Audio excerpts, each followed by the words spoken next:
Welcome back to the Deep Dive, your shortcut to being well-informed.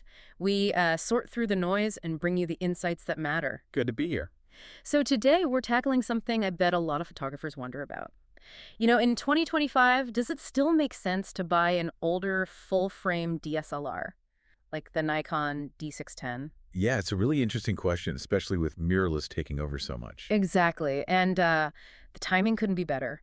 Our whole deep dive today spins off this one blog post. It's called Nikon D610 in 2025, A Prudent Photographer's Perspective. Oh, the one by Ang from Yeah. Notes on Photography. That's the one, part 200 in their series, and it literally just dropped yesterday, August 20th. Wow, fresh off the press then. Totally. So our mission today is pretty straightforward. Unpack Ang's argument, cut through the specs and the hype. Get to the core of whether older gear like this still holds value. Right, we're hunting for those, aha moments about value, tech evolution, and making smart choices for your photography. Finding that sweet spot between cost and capability. Exactly. And Ang, they don't mess around. They give the verdict right up front, basically.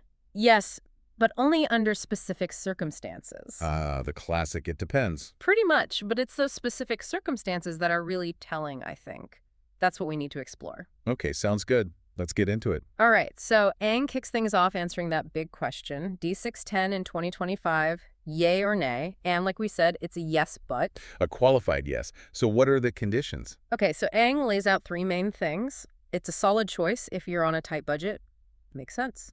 Budget's always a factor. Second, if you already have a bunch of f-mount lenses, the traditional Nikon DSLR glass. Right, leveraging an existing investment. That's smart. And third, crucially, if you mostly shoot still subjects, think landscapes, portraits, maybe some still life. Okay, so not for sports or fast action, presumably. Seems like it. It's a very targeted recommendation, not a, everyone should get this kind of thing. And what's interesting there, I think beyond just the is it cheap aspect, is the history Ang mentions. Yeah. Well, Ang points out the D610 was Nikon's first affordable full-frame DSLR way back when. Ah, right. It opened the door for a lot of people. Exactly. Before that, full-frame was seriously expensive. Yeah. So this camera was a bit of a game changer. It brought that full-frame look, better, low light, shallower depth of field. That creamy background blur everyone loves for portraits. Right. And just generally more detail, better dynamic range. So when Ang says it's still relevant under those conditions. It's because it still delivers that fundamental full-frame quality. Yeah, especially if you've already got the f-mount lenses. Yeah. You're getting that premium result without, breaking the bank today. It's about making your existing stuff work harder for you. That's a really important distinction. It's not just good for the money, but still genuinely good at its core job if that job fits your needs and gear. Precisely. But Ang is balanced. They give the yes if, but also the otherwise probably not. Okay, so what's the flip side? Why wouldn't you get it? Well, basically, Ang says, unless you fit those specific conditions we just talked about, or maybe you're a collector with deep pockets. Which most of us aren't. Right. Ang says there are just flat out better, more modern options available now. Which, makes sense. Tech moves fast. It really does. Moore's Law for cameras almost. Yeah.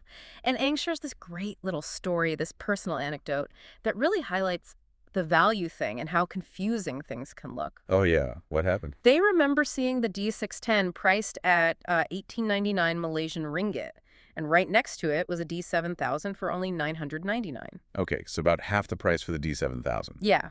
And because 610 is a lower number than 7000, Ang initially thought, oh, the D610 must be like a mid-range camera, maybe even less capable than the D7000. I can see how you'd think that. The numbering isn't always logical. Exactly. It was only later they found out, no, wait, the D610 is actually Nikon's first affordable full frame. Wow.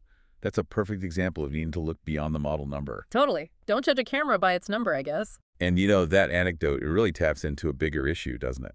Especially if you're learning about gear. How so? Well, just understanding how camera generations and lines work, it's not always obvious. Model numbers go up, sometimes down, features change. And price points can be all over the place, especially used versus new, or older high-end versus newer mid-range. Exactly. And full frame, back then and even now, that was a big deal.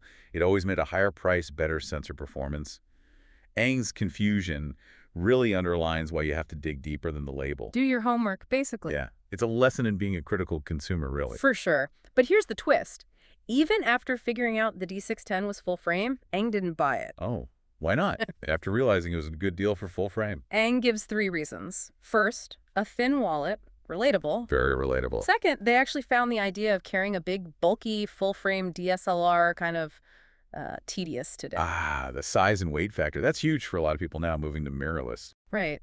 And third, Aang realized that the money for the D610 could instead buy a really good macro lens, which was more important for the kind of photos they wanted to take. Okay, that's interesting. Prioritizing the lens over the body. Exactly. And that reasoning, especially finding a bulky DSLR tedious, I think that really speaks volumes about how photography preferences are shifting. You think so?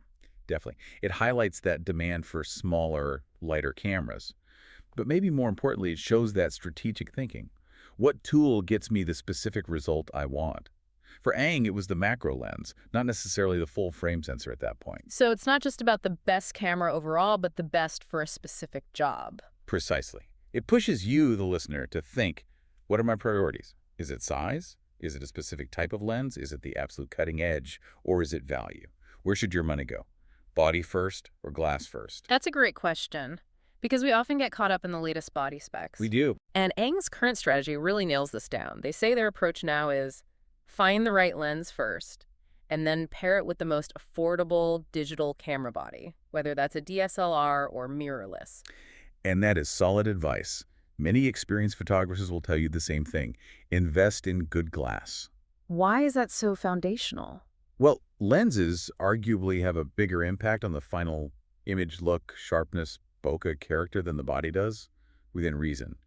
And crucially, good lenses tend to last. Right, they don't become obsolete nearly as fast as bodies. Exactly. You can use a fantastic lens from 10, even 20 years ago on a modern camera, often with an adapter, and still get stunning results.